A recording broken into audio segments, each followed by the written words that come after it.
Our next guest says she's not going anywhere. Friends may come and then they go, but there's one thing you should know: I'm not going anywhere. She's shared the stage with Loretta Lynn, has written songs for countless legends, and even has her own oil paintings in Oprah's home. But most impressive, she's in her 17th year as a breast cancer survivor. Kelly Lang, welcome to Wake Up America this morning. Good morning, and it is really early for me. You look so amazing. I don't know how you do it.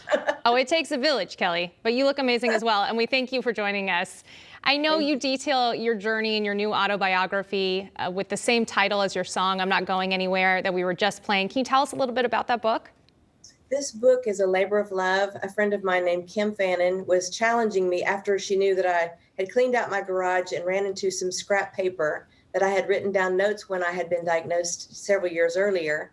And she said, you know, Kelly, I think it would make a good book. I think it would inspire people, not only with how far you have gone into the music industry, but when they see how far you have come from having a dark sentence, like a death sentence of breast cancer, and I turned it into a life sentence. And I chose those encouraging words to make a beautiful, hopefully a storyline that people can see encouragement and hope, and maybe I can be a light at the end of their tunnel to see that there is somebody that can really make it through that kind of thing. Kelly, there's so much focus this Breast Cancer Awareness Month over the language we're using when it comes to breast cancer and cancers of all kinds. You just briefly said you're taking a death sentence and making it a life sentence. People are talking about how it's not necessarily a war, it's a journey. They want to be able to express that you can overcome and be on the other side of breast cancer, as you are a living example of that. How does it feel? I know Ascension Hospital is launching a national campaign with your song to know that you are, in fact, comforting those millions of people in need. Well, it's really humbling. I wrote the song so many months before I was diagnosed myself, and I needed to hear those comforting words as well. So all of these years later, when Ascension chose a song of mine that had been written so long before for their Ascension hospitals, then the pandemic hit. And then we really were focused on how amazing the doctors and nurses and caregivers were. It's so incredible to be part of a small part of a much bigger picture. And I must say, Dame Olivia Newton-John, who is a fellow breast cancer survivor, wrote the foreword for our book. And I'm just so grateful to have her as a light for me, that I can look ahead and see, how are you coping with this? Because it is a journey. It's just because you have been told you were in remission, it always looms. You know, I've got to get my mammogram this week, and it's something that's always over your head.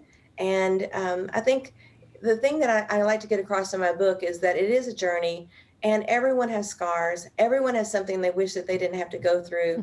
But if you can just change your attitude and make it not your death sentence, but your life sentence, and do it with gratitude and love on other people, take the focus off of yourself and use humor to get through such terrible things. It really helped me a lot to just turn on a funny comedy when things seemed rough, and it changed my whole perspective. And I like to teach people how I got through it with a good attitude. Attitude of gratitude is what they say.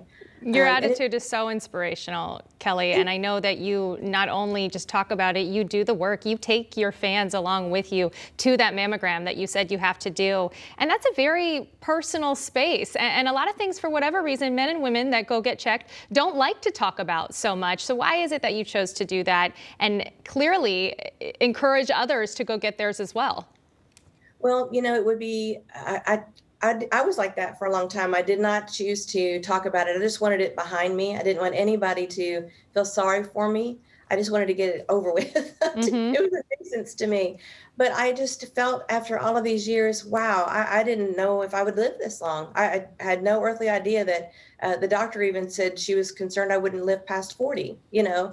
So every year that went by, I felt a little bit more selfish by not sharing the tools that have helped me.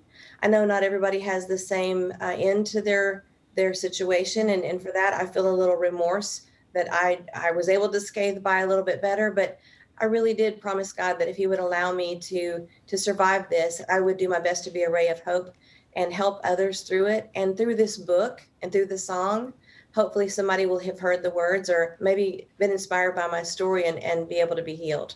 And what a beautiful outlook. And you said you were being selfish, but clearly that selflessness of making sure everyone is so on board with taking care of their own health and walking them through that. I think a lot of times it does take people, like you said, Olivia Newton-John is inspiration for you, and you being that inspiration for so many, knowing that people are all the same when it comes to cancer. No one gets a better end of the stick when it comes to who can actually get cancer. We thank you so much, Kelly Lang, for joining us. I really appreciate your time.